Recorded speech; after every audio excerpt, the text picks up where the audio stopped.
नहमदुहु व नुसल्ली व नुसल्लिमु अला रसूलिहिल करीम फ़अम्मा बाद अऊज़ु बिल्लाहि स्समीउल अलीम मिनश शैतानिर रजीम बिस्मिल्लाहिर रहमानिर रहीम अल्लाहुम्मा सल्लि अला सय्यिदिना मौलाना मुहम्मदिन व अला आलिहि व अस्हाबिहि व बारिक व सल्लिम अलैहि। अस्सलामु अलैकुम व रहमतुल्लाहि व बरकातुहू। प्रोग्राम अर्रहीकुल मख्तूम की दूसरी किस्त के साथ मैं हूँ मोहम्मद उमर खान।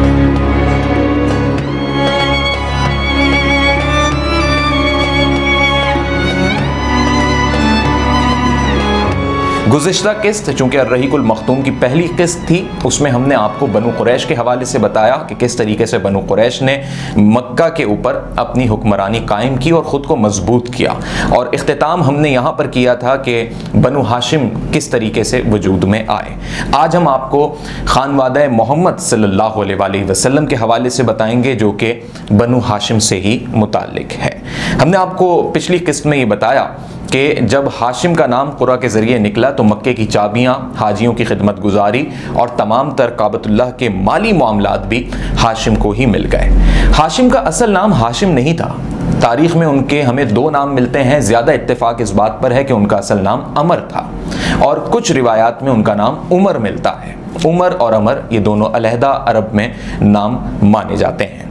हाशिम का नाम हाशिम इसलिए पड़ा कि जब काबे की जिम्मेदारियां उन्हें मिल गईं, चाबियां उन्हें मिल गईं और हाजियों की खिदमत गुजारी का मौका उन्हें मिल गया, तो जब हाजी आते थे तो उस वक्त कहत का साल होता था, और ये एक नहीं तवातुर से कई साल ये सूरत हाल रही।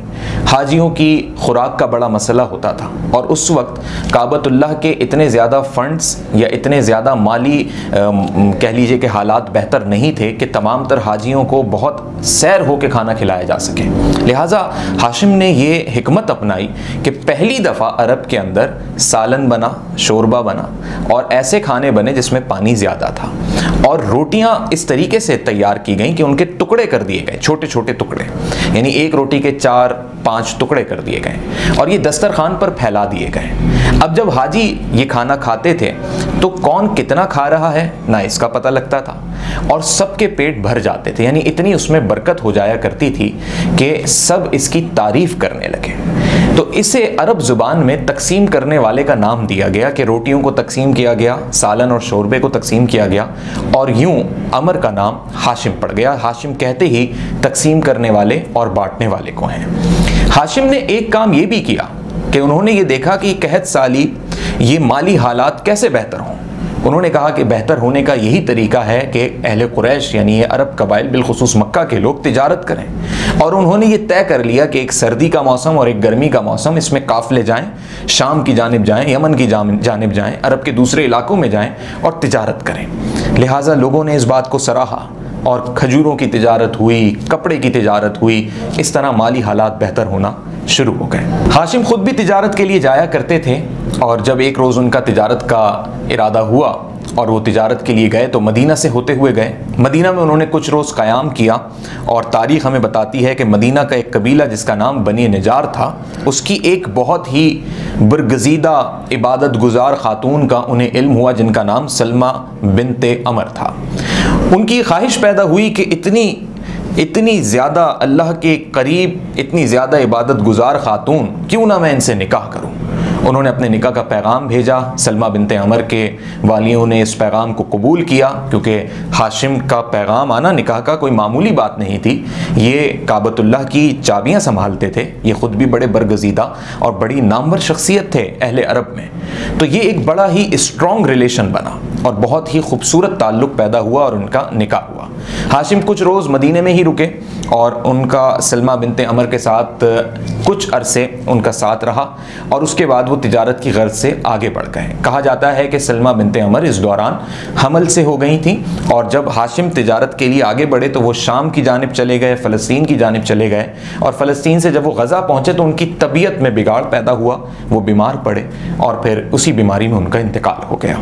यहाँ मदीने में सलमा बिनते अमर, जो उनकी अब बेवा बन चुकी थी, उन्होंने एक बेटे को जन्म दिया, और चूँकि जब वो बच्चा पैदा हुआ तो उस बच्चे के बाल सफ़ेद थे। चूँकि उसके बाल सफ़ेद थे तो अक्सर अरब में ये होता था कि बच्चा जिस तरह दिखता है उसी तरीके के नामों से उसे पुकारा जाता था। तो उस बच्चे का इब्तिदाई नाम पड़ा शेबा।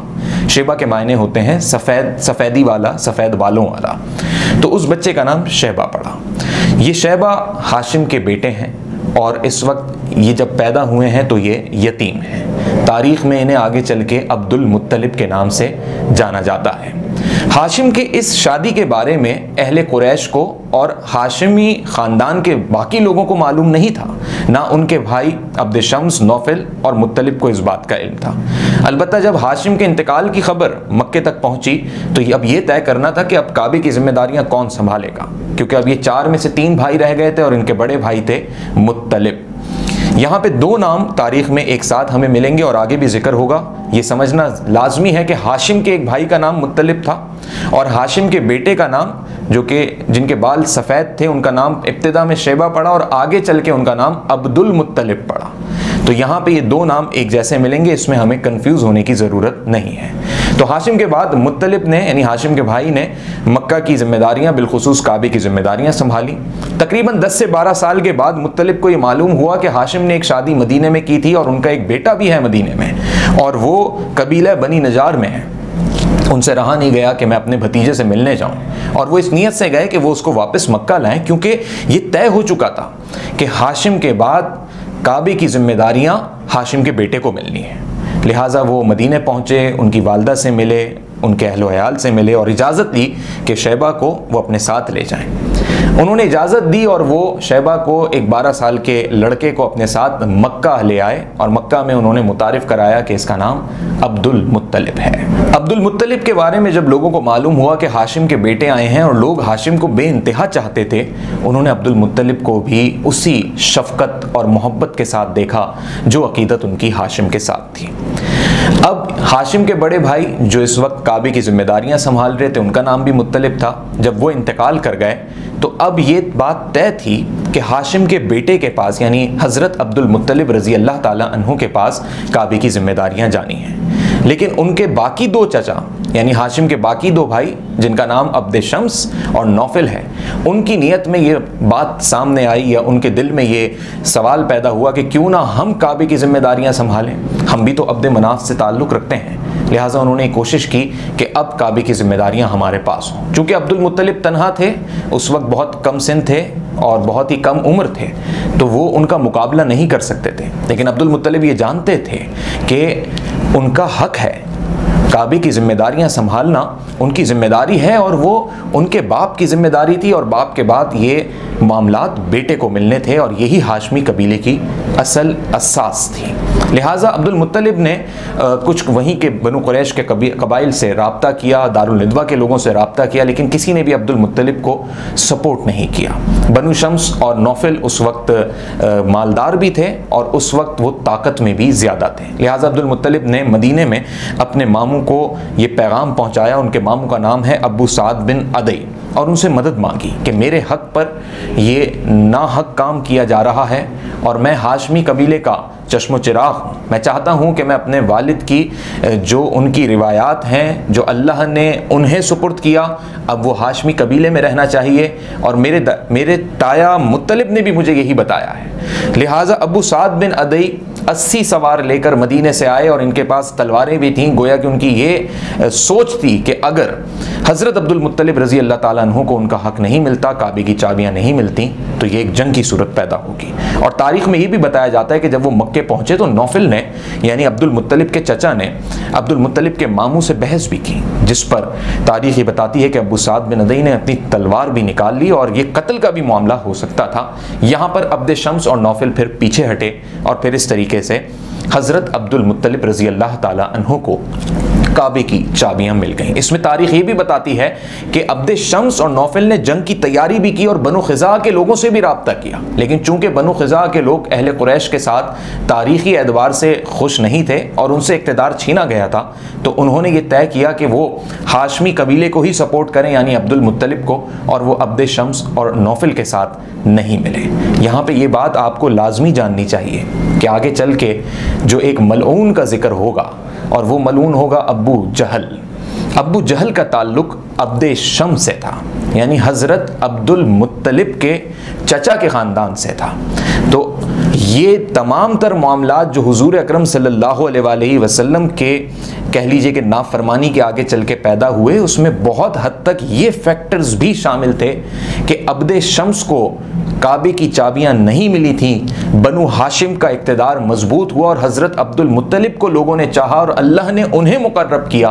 तो ये वो जेलसी फैक्टर भी था अब्दे शम्स में, जो आगे चल के हमें अबू जहल में भी मिलेगा। जब हज़रत अब्दुल मुत्तलिब रज़ी अल्लाह ताला अन्हु को काबे की चाबियां मिल गईं, आप काबे के मुतवल्ली बन गए और आपने काबे की तमाम तर जिम्मेदारियों को संभाल लिया, तो आप अल्लाह रब्बुल इज़्ज़त के इंतहाई बरगुज़ीदा और इंतहाई इबादत गुजार बंदे साबित हुए। यहाँ तक कि आप तमाम तर अहले अरब के उन कबाइल और उन बादशाहों की नज़र में भी मशहूर व मारूफ हो गए कि आपको दूसरे कबाइल और दूसरी सल्तनतों के बादशाह खुद मदू किया करते, आपकी मेहमान नवाजी किया करते। आपका वो मकाम बन गया कि जो भी काबा आता वो आपके हाथ चूमता। आपका वो मकाम था कि हाजी आपके पास आकर अपनी दाद रसी रखते और आप अल्लाह के हुजूर उन लोगों के मसाइल के हल के लिए दुआ करते। तमाम तर काबे के जो मामलात थे, जो उस वक्त की तबर्रुकात थीं, वो तमाम तर आपके ज़िम्मे थीं। तो यहाँ हमने इस पूरी किस्त में, इस पूरे बयान में एक ज़िक्र बुतों के हवाले से किया कि काबे के अंदर बुत भी थे, और जब हाशिम के पास काबे की चाबियाँ आईं, यहाँ तक कि कसई बिन कल्लाब के वक्त से लेकर और बनु ख़ज़ा के वक्त से लेकर काबे के अंदर बुत मौजूद थे।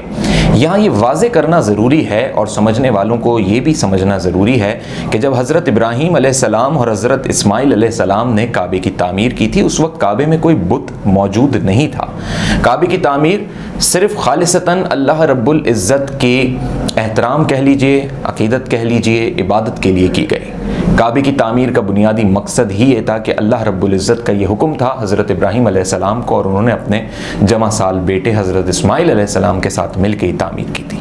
लेकिन हज़रत इस्माइल अलैहिस्सलाम के इस दुनिया से रुखसत हो जाने के बाद जब मुख्तलिफ़ कबाइल ने मक्के पर हमले किए और उन कबाइल में कुछ ऐसे अशख़ास शामिल हो गए जो बुत परस्ती में मुलव्विस थे, और उसमें कुछ ऐसे भी कबाइल आए जो दूसरे कबीलों में जाया करते थे और वहाँ उन्होंने देखा कि बुत परस्ती होती है और उन्हें ये लगा कि ये दीन का हिस्सा है, लिहाजा वो उसे तबर्रुक समझ के, बरकत के कोई उनसर समझ के मक्का ले आए, और उसके बाद ये तमाम तर बुत मक्का में ही यानी काबे में ही जमा होना शुरू हो गए। और फिर हर कबीले को जोड़ने के लिए भी ये एक हिकमत थी कि उस कबीले का कोई ना कोई बुत वहाँ से लेकर मक्का में लेकर आया जाता था ताकि वो कबीला मक्के से अपनी कुर्बत जोड़ ले। इस तरीके से ये एक हिकमत बनी, लेकिन ये हिकमतें मुसलमानों की नहीं थी, ये हिकमतें अल्लाह के बंदों की नहीं थी, ये हिकमतें उन कबाइल की थी जो भटके हुए थे, जो भटकी हुई राह पे थे। चूँकि ये सिलसिला चलता आ रहा था और काबे में उस वक्त बुत मौजूद थे और तमाम तर कबाइल अपने अपने बुतों के लिए मक्का आते थे, तो ये तमाम तर मामलात अपनी जगह पर थे। लेकिन हज़रत अब्दुल मुत्तलिब रज़ी अल्लाह ताला अन्हु के हवाले से था कि वो अल्लाह रब्बुल इज़्ज़त की इबादत करते थे, वो बुत परस्ती में नहीं थे, वो बुतों की पूजा नहीं करते थे, और मुख्तलिफ़ कबाइल की जो अमानतें यानी जो बुत काबे के अंदर मौजूद भी थे, तो जब वो हाजी बन के आते थे तो वो उसके अमीन थे, लेकिन वो उसके इबादत गुजार नहीं थे। यह है खानवादा मोहम्मद सल्लल्लाहु अलैहि वसल्लम। इस किस्त में अर्रहीकुल मख्तूम की हम यहाँ पर इख्तिताम करेंगे और अगली किस्त में हम आपको ये बताएंगे कि हज़रत अब्दुल मुत्तलिब रज़ी अल्लाह ताला अन्हो अल्लाह के किस हद तक करीब थे, अल्लाह ने उन्हें क्या क्या बशारतें बताईं और उनके ज़रिए अहले अरब को क्या क्या फ़ायदे हुए, किस हद तक दीनी और रूहानी रिश्ता उनका अल्लाह से मजबूत था। ये हम आपको हज़रत अब्दुल मुत्तलिब रज़ी अल्लाह ताला अन्हो के हवाले से बताएंगे। साथ ही ये भी बताएंगे कि आप सल्लल्लाहु अलैहि वसल्लम के वालिद मोहतरम हज़रत अब्दुल्ला रज़ी अल्लाह ताला अन्हो के ख़िलाफ़ शैतान ने क्या क्या साजिशें की, किस हद तक उन्हें कत्ल करने की मनसूबाबंदी की गई और अल्लाह ने कैसे उनकी मदद की, ये हम आपको अगली किस्त में बताएंगे। इस बयान में अगर मुझसे जाने अनजाने में कोई भूल या कोई लफ्ज़ ऐसा निकल गया हो जिससे कोई गलती सरजद हुई हो तो मैं अल्लाह रब्बुल इज़्ज़त के हुजूर माफ़ी का तलबगार हूँ। अस्सलामु अलैकुम व रहमतुल्लाहि व बरकातुहू।